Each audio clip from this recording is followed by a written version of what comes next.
म्हणतात मी 400 जागा घेऊन येईन, 150 जागा आणून दाखव. पूर्ण भारतीय जनता पक्ष आणि RSS ला देशाची माफी मागायला लागली असती की खोटारड्यात तो काय. तर आम्ही असणारा विश्वगुरु होतो.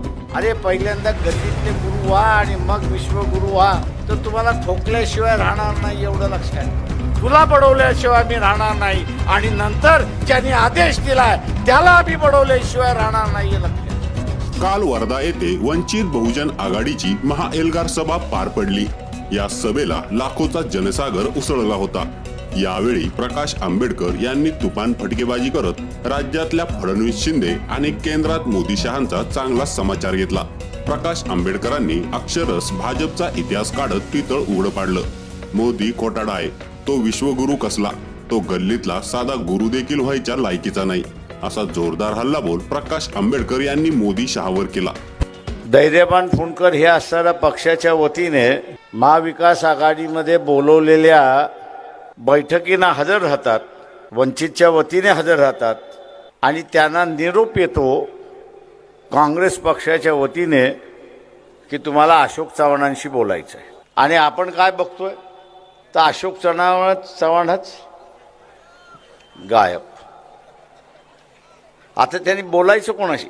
हे दडपशाहीचं जे धोरण आहे, इलेक्शन लागेपर्यंत अजून वाढेल.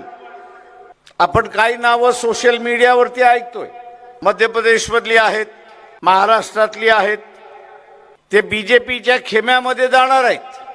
मी या सगळ्या मंडळींना म्हणतो तुम्ही खुशाल जा, लाज लज्जा अजिबात ठेवू नका, पण कुटुंबाला जेल जाण्यापासून वाचवा. जे काही RSS बीजेपीचं सरकार आहे धमकवते, ब्लॅकमेलिंग करते की तुम्हाला तर आम्ही पकडू, आमच्याकडे आला नाही तर आम्ही पकडू, जेलमध्ये टाकू, पण तुमच्या सोबतीला तुमचं कुटुंबही असेल हे लक्षात घ्या. म्हणजे कुटुंबालाही पकडल्या जाणार अशी परिस्थिती आहे. कोणालाही वाटत नाही की आपलं कुटुंब याला कायम स्वरूपी पोलिसांनी पकडले हा शिक्कामोर्तब व्हावा. आणि म्हणून मी म्हणतो जा, खुल्या दिलाने जा, खुल्या मनाने जा, पण जाताना एक निश्चय करा आणि तो म्हणजे लोकसभेच्या इलेक्शन मध्ये भारतीय जनता पक्षाला लोळवल्याशिवाय राहणार नाही हा निर्णय आपण त्या ठिकाणी करा. भारतीय जनता पक्षातले RSSचे काही निष्ठावंत म्हणतात प्रकाशराव आमचे असणारे दिवस वाईट आले. मी म्हटलं वाईट कसे आले? वरती सत्ता आहे, खाली सत्ता आहे. ते म्हटले बरोबर, आमची वरती सत्ता आहे, खाली सत्ता आहे, पण खुर्च्या आमच्याकडे नाहीत अशी असणारी परिस्थिती आहे.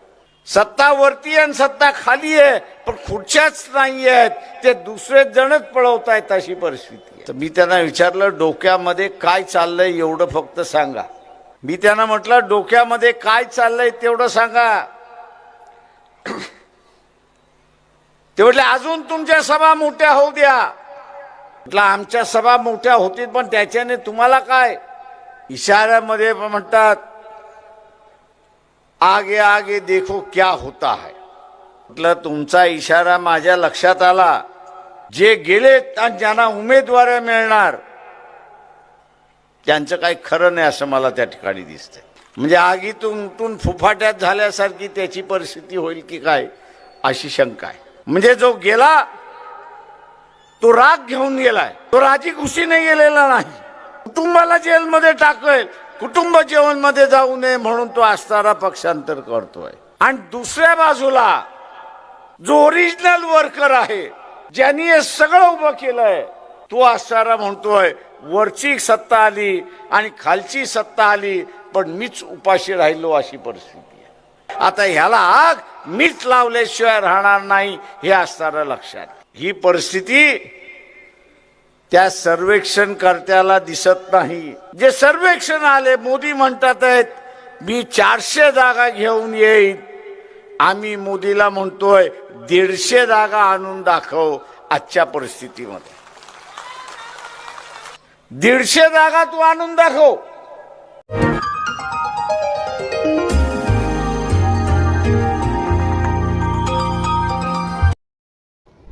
अशा नवीन बातम्या पाहण्यासाठी आमच्या VS मराठी न्यूजला लाईक, सबस्क्राईब व शेअर करा.